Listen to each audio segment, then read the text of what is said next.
Good morning. Go for a walk with me as I go to my car this early, awesome morning in Florida. So what happens when shit happens? What do you do?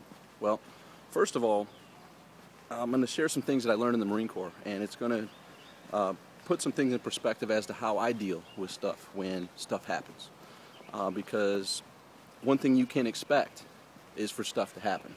No matter how well laid out your plans are, you need to expect that something's going to go wrong or something's not going to happen according to plan, and you need to have the ability to keep moving forward.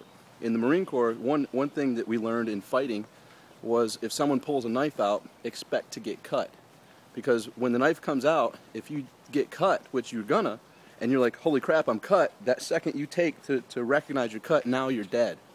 You understand? So when stuff happens in life, hopefully no one stabs you or pulls out a knife, but when stuff happens in life, you can't let it sidetrack you long enough where you lose everything. You understand? So natural catastrophes will happen. Events like 9/11 will happen. You'll lose family members.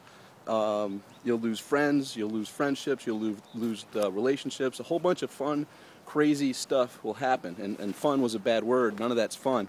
But it's up to you to, that knife analogy, not let it derail you to where you lose everything, because life goes on. You know, one thing that is guaranteed is crazy things are going to happen, and your plans won't always go to plan. So what we learned in the Marine Corps are two key words that you need to write down and just think of during your day, and they are adapt and overcome. Adapt and overcome. So when stuff happens, first of all, you assess the situation, and there's a time for grieving, there's a time for damage control, and there's a time to get yourself and your family and your loved ones safe. And you know, so if stuff is at that level and there's natural disasters occurring, which we've seen in the news recently, it's tragic to watch, the first priority is your own health and well-being, and in your loved ones. You know, it's that the self-preservation needs to kick in. Once that's solidified, then assess the situation and say, okay, great, I didn't see this coming. You know, because when you plan, and it was that old saying, either when fail to plan and you plan to fail. So, you know, make sure you do plan. When you put your plan out, try to think of all the obstacles that could arise during this plan, and then try to have a backup plan. If that happens, then we'll do this. But when something happens that you're like, I didn't see this coming, assess the situation, say, okay, great, I didn't see this one.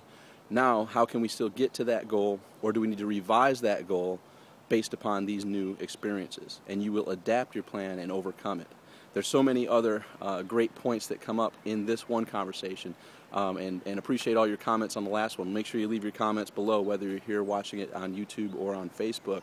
Love to hear your comments and feedback. Ask me some of your questions, and be happy to deal with them in these short videos during the week.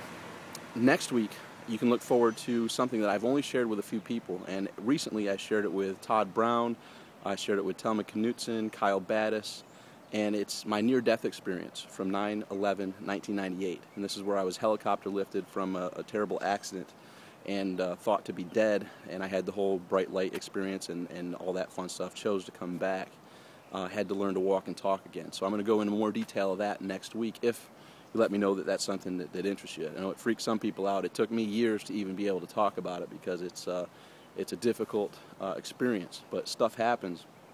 Now, the clarification on that, sometimes stuff happens that out of our control, like 9/11 and the events, natural catastrophes such as Japan, that's out of our control. Then there's things that aren't in our control. We can only control our thoughts, our words, and our actions.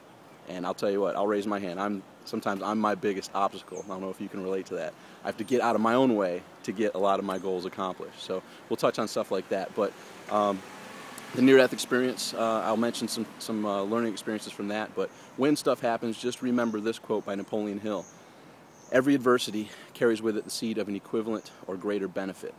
So the bigger the adversity that you're dealing with, bigger the obstacle you have to overcome, the bigger the benefit that's going to be coming to you in the future from that learning experience. And looking back and reflecting upon my life, the roughest points and the roughest things that occurred were the biggest blessings in disguise. And sometimes I could recognize while they were happening they weren't even in disguise. So until next time, make today great. Look forward to seeing your comments.